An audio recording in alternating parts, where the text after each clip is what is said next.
Highlights చూసిరు కదా. అసలు అక్కకి ఏమైంది, ఎందుకు ఏడుస్తుంది అని అనుకుంటున్నారా? అసలు ఈ వీడియో చూసిన తర్వాత నేను కూడా షాక్ అయినా. ఏమైందో తెలుసుకోవాలి అనుకుంటే వీడియో మొత్తం చూడాల్సిందే.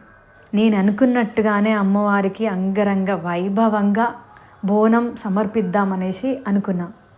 పార్ట్ 1 చూసిరు, చాలా ఈగర్గా వెయిట్ చేసిరు కదా, అసలు ఎప్పుడెప్పుడు పార్ట్ 2 వస్తుంది అని చెప్పేసి. ఇది నా మొక్కు, 3 సంవత్సరాల మొక్కు. నాకంటూ ఒక ఇల్లు అయితే నీకు బోనం ఎక్కిస్తా అమ్మా అని కట్టమైసమ్మ అమ్మవారికి నేను మొక్కుకున్నా.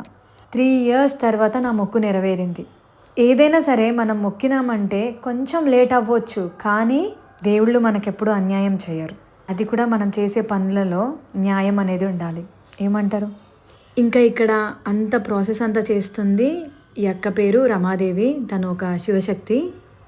తను కొబ్బరికాయ కొట్టిన ప్రతిసారి ఉయ్యాలలాగా పగులుతుంది. ఇంకా ప్రసన్న నెక్స్ట్ నీకు ఒకరు రాబోతున్నారు అని ప్రతిసారి చెప్తూనే ఉంది. చాలామంది అనుకున్నారు కదా, అంటే ఒక సర్ప్రైజ్ వీడియో ఉంది అని నేను చెప్పిన. సర్ప్రైజ్ వీడియో, ఒక స్పెషల్ వీడియో అంటే ఇదే. నా లైఫ్లో ఇది ఒక గూస్ బంప్స్ వచ్చిన మూమెంట్ ఇది. అందుకే మీకు నేను చెప్పిన, నా బర్త్డే రోజే ఇది నేను, అంటే మార్నింగ్ టైంలో అమ్మవారికి బోనం ఎక్కించి ఈవినింగ్ టైంలో బర్త్డే సెలబ్రేట్ చేసుకున్నా.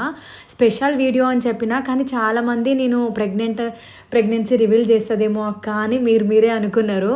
సారీ అందరికీ. కానీ ఆ టైం కూడా వస్తే మాత్రం కంపల్సరీ ఫస్ట్ మీకే చెప్తా. కాకపోతే ఇంకా ఇప్పుడు మాత్రం నాకు ఇది స్పెషల్ కాబట్టి నేను ఇంకా స్పెషల్ వీడియో ఉంది అని చెప్పిన మీకు. నేను మొక్కుకుంది ఎక్కడ అంటే ఇంజాపూర్ కట్టమైసమ్మ.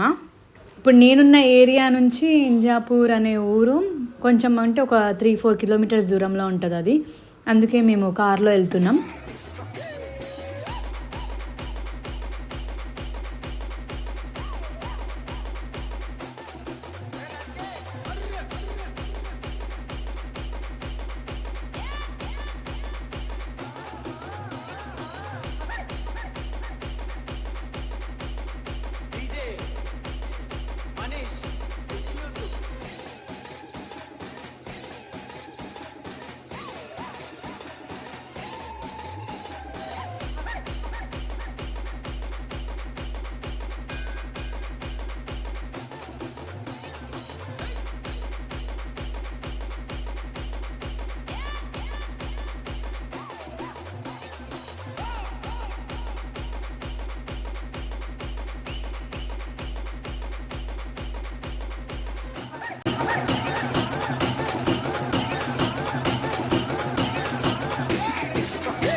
ఇంకా అందరం కలిసి వచ్చేసిన తర్వాత అమ్మవారికి దండం పెట్టుకో, తర్వాత ప్రదక్షిణ చెయ్యి అని చెప్పింది అక్క. సరే అని కళ్ళు మూసుకొని అమ్మవారిని దండం పెట్టుకుంటున్నానో లేదో ఎవరో నాకు టచ్ చేసినట్టు అనిపించింది. అంటే మనిషి కూడా కాదు, ఒక ఫీల్, అది నేను మాటల్లో చెప్పలేను. నాకు పైనుండి నా తల వెంట్రుకల నుండి నా బాడీ అంతా ఒకసారి ఎవరో ఇట్లా టచ్ చేసినట్టు అనిపించింది. ఆ ఫీలింగ్ ఎట్లుందంటే ఇంకా నాకు ఎవరో నా మీదకి వచ్చేసినట్టు, అంటే నా మీద వచ్చి కూర్చున్నట్టు. నాకు ఇంకా ఏడుపు ఆగట్లే. అసలు ఎందుకు ఏడుస్తున్నానో తెలియట్లేదు. ఏడుస్తూనే ఉన్నా కంటిన్యూ ఏడుపు వస్తూనే ఉంది. నన్ను నేను ఎంత కంట్రోల్ చేసుకుందాం అనుకున్నా కానీ కొంచెం సేపటికి కంట్రోల్ అవుతుంది. మళ్ళీ మనసంతా గుండె అంతా బరువు. ఆ బరువు నేను నాకు తట్టుకుంటలేను, గట్టిగా ఏడవాలనిపిస్తుంది. అసలు వీళ్ళు ఉన్నారు కదా, ఎందుకు నేను ఇట్లా చేస్తున్నా అని కూడా నాకు ఆ మైండ్ అనేది, అంటే నాకు ఆలోచన కూడా రావట్లేదు. వీళ్ళు ఉన్నారు, నేను ఎందుకు ఏడుస్తున్నా అన్నట్టు నాకు ఆ థాట్ కూడా రావట్లే. అసలు ఎంత గట్టిగా ఏడ్చినా అంటే నన్ను నేను కంట్రోల్ చేసుకోలేకపోయినా. ఆ మూమెంట్ నుంచి దాని తర్వాత వరకు నాకు అసలు ఏదో ఒక మాయలాగా అనిపించింది. అసలు నాకు ఏమైందో అర్థం కాలే. నేను ఏం చేసినానో కూడా నాకు అర్థం కావట్లేదు. ఎందుకు ఏడుస్తున్నానో అర్థం కావట్లే. అంటే నేను ఎప్పుడైనా సరే ఊర్లో అమ్మవారికి ఎక్కువగా పూజలు చేస్తూ ఉంటా కదా, నాకు చాలా నచ్చినప్పుడు నేను ఇట్లే అమ్మవారికి చూస్తూ ఉంటే నాకు ఏడుపు వస్తుంది. యాజ్ యూజువల్గా అంటే అమ్మవారిని చూస్తూ ఉంటే కళ్ళ నుంచి నీళ్ళు వస్తుంటుంది. అది ఒక ఏడుపు నన్ను నేను కంట్రోల్ చేసుకుంటా. కానీ ఈరోజు ఫస్ట్ టైం నన్ను నేను కంట్రోల్ చేసుకోలేకపోయినా. ఫస్ట్ టైం బోనం ఎత్తుకున్న, ఆ బోనం ఎత్తుకొని ఇట్లా అమ్మవారిని చూసి కళ్ళు మూసుకొని ఆ రూపం నా కళ్ళల్లో వచ్చింది. అంతే, ఇంకా దాని తర్వాత నుంచి నాకు అసలు ఏది సరిగా గుర్తులేదు. నాకు అందరి మాటలు, అందరు ఎట్లా కనిపిస్తున్నారంటే ఒక బ్లర్లో, అంటే ఒక బ్లర్గా అందరు బ్లర్గా కనిపిస్తున్నారు. నా మాటలు కూడా ఒక వాటర్లో మునిగితే మనకి బయట వాళ్ళ మాటలు ఎట్లా వినిపిస్తాయో అట్లా కొంచెం కొంచెంగా వినిపిస్తుంది. నాకు అసలు ఎవ్వరు మాటలు వినిపించట్లేదు, సరిగా కనిపించట్లే. ఒక మాయలాగా అయిపోయింది నాకు. అంటే నాకు అసలు అమ్మవారి బ్లెస్సింగ్స్ అనుకోవాలా లేకపోతే ఇంకేమైనా అనుకోవాలో నాకు అర్థం కాలేదు. కానీ అవుట్ ఆఫ్ కంట్రోల్ అయిపోయింది. ఈరోజైతే నేను ఇంకా ఏడుస్తూనే ఉన్నా. ఇంకా నన్ను నేను కొంచెం కొంచెంగా మధ్యలో అంటే అక్క నాకు పలకరిస్తుంది, చెప్పు నీకేమైందో చెప్పు, ఏమైందో చెప్పు అన్నప్పుడు నన్ను నేను కంట్రోల్ చేసుకుంటున్నా. అంటే మళ్ళీ యాజ్ యూజువల్గా అంటే ఎంత బరువు ఉన్నా నా బాడీ మీద ఏదో బరువు ఉన్నట్టుండే. కానీ ఈ బోనం ఎత్తుకున్నప్పుడు మళ్ళీ నేను ఏడ్చిన తర్వాత మళ్ళీ నేనే ఎత్తుకుంటా, అమ్మవారికి నేనే బోనం సమర్పిస్తా అని చెప్పేసి మళ్ళీ నేను బోనం ఎత్తుకున్నా. ఆ బోనం ఎత్తుకున్న తర్వాత నాకు అసలు నేను బోనం ఎత్తుకున్నట్టు కూడా నాకు అర్థం కాలేదు, నేను అది పట్టుకొని తిరుగుతున్నట్టు కూడా నాకు అర్థం కాలేదు. కానీ ఏడుస్తూనే ఉన్నా. ఎందుకు ఏడుస్తున్నానో అసలు నాకేమైందో అమ్మవారికి తప్ప ఇంకెవ్వరికి తెలియదు, నాకు కూడా తెలియదు. అంటే ఒక హ్యాపీనెస్. ఫస్ట్ నేను అనుకున్నా అమ్మవారికి గట్టిగా దండం పెట్టుకోవాలి. ఎందుకంటే నేను ఇవాళ ఈ ఇంట్లో నేను నిజంగా చెప్తున్నా, అంటే అమ్మవారి వీడియో చేసుకుంటూ నేను చెప్తున్నా, నాకంటూ ఒక ఇల్లు నేను కట్టుకుంటానా అని నాకు అనిపించింది స్టార్టింగ్లో. కాకపోతే ఇంకా అమ్మవారి దయ వల్ల, మీ దయ వల్ల ఇప్పుడు నేను ఇంత ఇంట్లో హ్యాపీగా ఉంటున్నా అనంటే అది మీ వల్ల, అమ్మవారి దయ వల్లనే. ఎక్కడ ఏ అమ్మవారిని చూసినా కులదైవంకే మొక్కుకుంటా. అంటే శక్తి, ఆది పరాశక్తి ఒక్కరే, అమ్మవారే. పార్వతీదేవి, దుర్గాదేవి, జగదాంబ, కాళీమాత, మహిషాసుర మర్దిని, వీళ్ళందరూ ఒకటే. ఇప్పుడు నేను ఇక్కడ మొక్కుతుంది కూడా కట్ట మైసమ్మ. మైసమ్మ అంటే ఎవరు? మహిషాసుర మర్దిని. అమ్మవారు నా తోడు ఉంటుంది, నాతోనే ఉంటుంది అని నాకు ఒక ఫీలింగ్ అంతే. అంటే అందరితో ఉండట్లేదు అని కాదు, అంటే నాకు ఒక నమ్మకం, నా ఒక శక్తి నాతో ఉంటుంది. ఆ శక్తి అమ్మవారే అని నేను అనుకుంటా.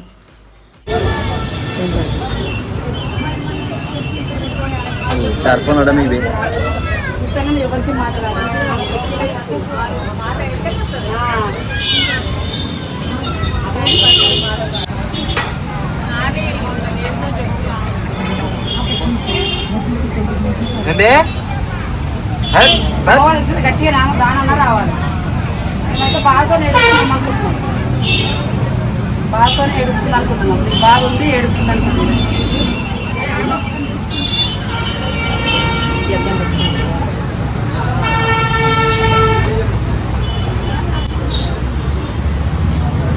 కడుపులో బాగుంది అందుకనే ఏడుస్తున్నాం అనుకుంటున్నాను. మరి దేవతవా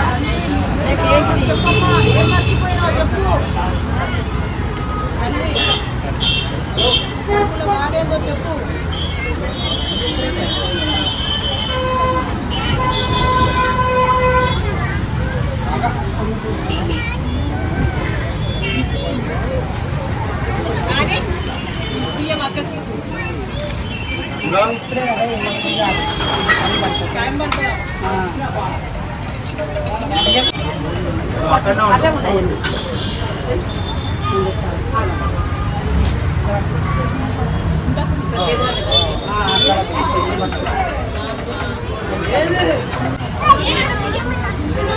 ఐదైనా ఖాళీగా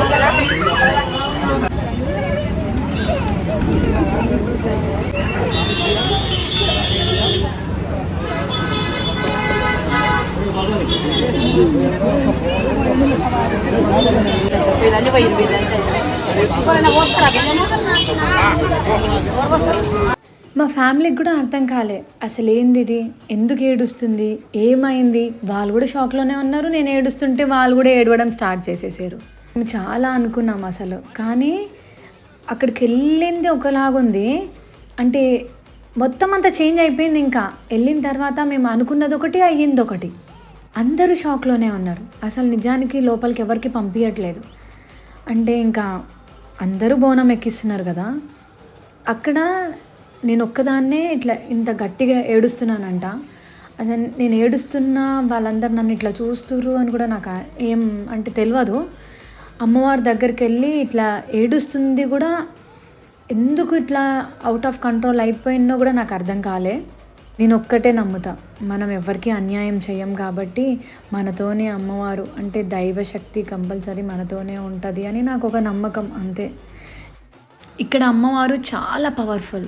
మనము ఇట్లా వెళ్తుంటేనే గుళ్ళో ఈ దీపం, ఒక దీపం ఉంటుంది. ఎంత వర్షం వచ్చినా, ఎంత గాలి వచ్చినా, ఏమొచ్చినా ఆ దీపం మాత్రం కొండెక్కదు. మనం వెళ్తూ ఉంటే ఆగకపోయినా కానీ ఆగకుండా మనం వెళ్తుంటే ఆ దీపంని చూసి దండం పెట్టుకున్నా సరే మనం వెళ్ళిన పని సక్సెస్ అవుతుంది. అది నా నమ్మకం. నేను ఈ గుడిని ఇట్లా ప్రమోట్ చేసినాను కాదు, కానీ అమ్మవారు ఇంత పవర్ఫుల్ అని చెప్తున్నా. నిజంగా చాలా అంటే చాలా పవర్ఫుల్ అమ్మవారు. నాకు ప్రతిసారి నేను ఇట్లా దండం పెట్టుకుంటా దీపంని చూసి నేను నాకు ఈ పని కావాలి, ఆ పని కావాలని నేను ఎప్పుడు అనుకోలేదు, ఒక ఇల్లు తప్ప. కాకపోతే ఒక పాజిటివ్నెస్, మనతోనే మన అమ్మ అంటే అమ్మవారు ఉన్నట్టు ఒక ఫీలింగ్. ఆ దీపంని కంపల్సరీ నేను చూస్తాను. ఇక్కడ ఇంకా కొంతమంది సబ్స్క్రైబర్స్ కలిసిరు. పాపం మీరు ఈ వీడియో కనుక చూసినట్టయితే ఐఎమ్ సో సారీ, నిజంగా చెప్తున్నా. ఆ రోజు నేను మీతో మాట్లాడలేకపోయినా. అంటే చాలామంది ఇట్లా హాయ్ చెప్తున్నారు, కానీ నాకు నిజం చెప్తున్నా, నా కళ్ళ ముందు ఎవరు సరిగ్గా కనిపించలేదు. అంతా నాకు బ్లర్ లాగా అంటే ఎవరో అంటే అక్కడ మనుషులు ఉన్నట్టు కూడా నాకు సరిగ్గా కనిపిస్తలేరు. అందుకే నేను మీతో మాట్లాడలేకపోయినా, నిజంగా సారీ. చాలామంది సబ్స్క్రైబర్సే మాట్లాడడానికి ట్రై చేసిరంట. తర్వాత ఇంటికి వచ్చిన తర్వాత ఫ్యామిలీ వాళ్ళందరూ చెప్పారు. కాకపోతే నిజంగా సారీ అందరికీ. ఇంక ఇక్కడ బోనం ఎక్కించిన తర్వాత అమ్మవారికి ఇది ఆచారం కాబట్టి ఇంకా తప్పుగా అనుకోవద్దు మీరు, అంటే ఇట్లా బలి ఇవ్వడం తప్పు అని చెప్పి అంటారు. కాకపోతే ఇది ఆచారం. తెలంగాణ బోనాలు అని అంటే కోడిని కోస్తాం, కళ్ళు పోస్తాం, ఇంకా మేకను కూడా అమ్మవారికి ఇస్తాం, గొర్రె కూడా ఇస్తాం. ఈ పోతో దర్దడి తీసుకుంటే అంటే కొంచెం వనకాలి, వణుకుతేనే అమ్మవారు ఆజ్ఞ ఇచ్చినట్టు. మేము మా దాంట్లో దర్దడి అని అంటాం. ఆ దర్దడి తీసుకుంటేనే అమ్మవారు ఆజ్ఞ ఇచ్చినట్టు. అది తీసుకోకపోతే, ఒకవేళ డే అంతా తీసుకోకపోయినా సరే అది కొయ్యం, తీసుకొని తీరాల్సిందే. ఇంకా నాకు ఇక్కడ బొట్టు పెట్టమని చెప్పింది, పసుపు పెట్టు అని చెప్తే ఈ అక్క పసుపు పెట్టిన. నాకు అంటే నార్మల్గా నేను అంటే పెట్లవరని మీ అందరికీ తెలుసు. కాకపోతే దానికి ఇంకా నేను దాన్ని కొమ్ములు చూసి కూడా నేను భయపడకుండా దానికి బొట్టు పెట్టేసిన. అది ఎట్లా చూస్తుందో నేను అట్లా చూస్తున్నా. ఇంకా పూలదండ పెట్టలేదు ఇక్కడ. పూలదండ నా చేతితోనే నేను పెట్టేసి వచ్చిన తర్వాత అప్పుడు దర్దడి తీసుకుంది. అమ్మవారికి పూలదండ పెట్టడం మర్చిపోయినాం. ఆ పూలదండ అమ్మవారికి ఎక్కించిన తర్వాతనే ఇక్కడ ఆ పోతు దర్దడి తీసుకుంది. ఇంకా నా పొజిషన్ చూసారా ఎట్లా అయిపోయిందో, నేను ఎట్లా అయిపోయినో అసలు. నేను ఏంటో అసలు నేను వీడియోలో చూసుకుంటున్నా. నిజంగా ఆ రోజంతా నేను షాక్. వీడియో చూసిన తర్వాత నేనేనా ఎందుకు ఇట్లా చేసినా అన్నట్టు నాకు అనిపించింది. అంటే అవుట్ ఆఫ్ కంట్రోల్ అయిపోయినా నిజానికి. అసలు ఏమైందో నాకే తెలియలేదు. ఇక్కడ అక్క నా నోట్లో ఒక నిమ్మకాయ పెట్టింది, అది నేను గబగబా తినేసిన. అంటే ఇంకా ఏడుస్తూనే ఉన్నా, నాకు కంట్రోల్ అవుతలేదు ఏడుపు.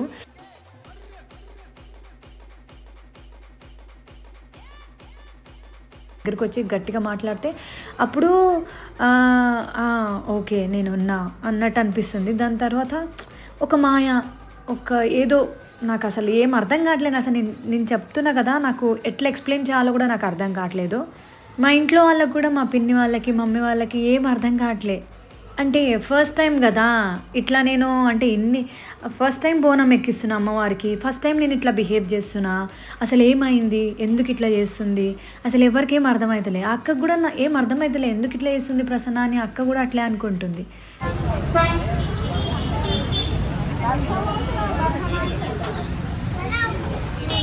అమ్మవారు వస్తుంది, ఏం పొద్దుగానే బోనం చేసుకుంటాం. అమ్మవారు మాకు ఏ అమ్మవారు లేదన్నది చాలానే ఉంటుంది.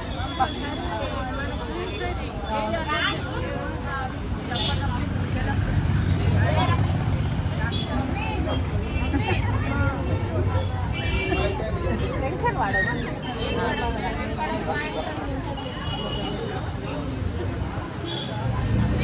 ఇంకా ఇంటికి వచ్చేసినాం. ఇంటికి వచ్చిన తర్వాత వరకు ఒక 2 అవర్స్ వరకు నేను ఇంకా కూర్చున్న దాన్ని లేవలేదు.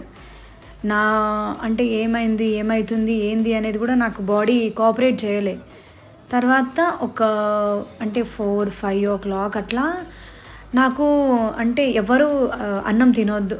ఏమైందంటే ఇంకా మేము అంటే గొర్రెని బలి ఇచ్చినాం కదా, అమ్మవారికి ఇచ్చినాం కదా, దాని తర్వాత కాళ్ళు అక్కడ కట్టేసిరంట. అది నాకు తెలీదు. కానీ నేనేమనుకున్నా అంటే మా ఆచారం ప్రకారం అమ్మవారికి సాతాడుకా పెడతాం, బెల్లన్నం పెడతాం. బెల్లన్నం ఆల్రెడీ అమ్మవారికి సమర్పించినాం, భోజనం అంటే బోనంలో పెట్టినాం కదా, అంటే భోజనం.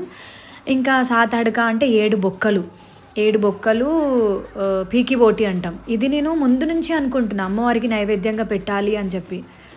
అయితే సడన్గా ఇంకా నేను నైవేద్యం నా చేతితోని నేను పెట్టాలి అని అనుకున్నా, ఎందుకు పెట్టలేకపోతున్నా అని ఇంకా నేను డ్రెస్ చేంజ్ చేసుకొని మళ్ళీ ఇంకా అమ్మవారి దగ్గరికి వచ్చి అంటే ఆ పీకి బోటి వండేసిన తర్వాత అమ్మవారి దగ్గరికి బగారా రైస్ ఇంకా సాతడక పెట్టి మొక్కుకున్న తర్వాత అప్పుడు నేనుగా అయినా.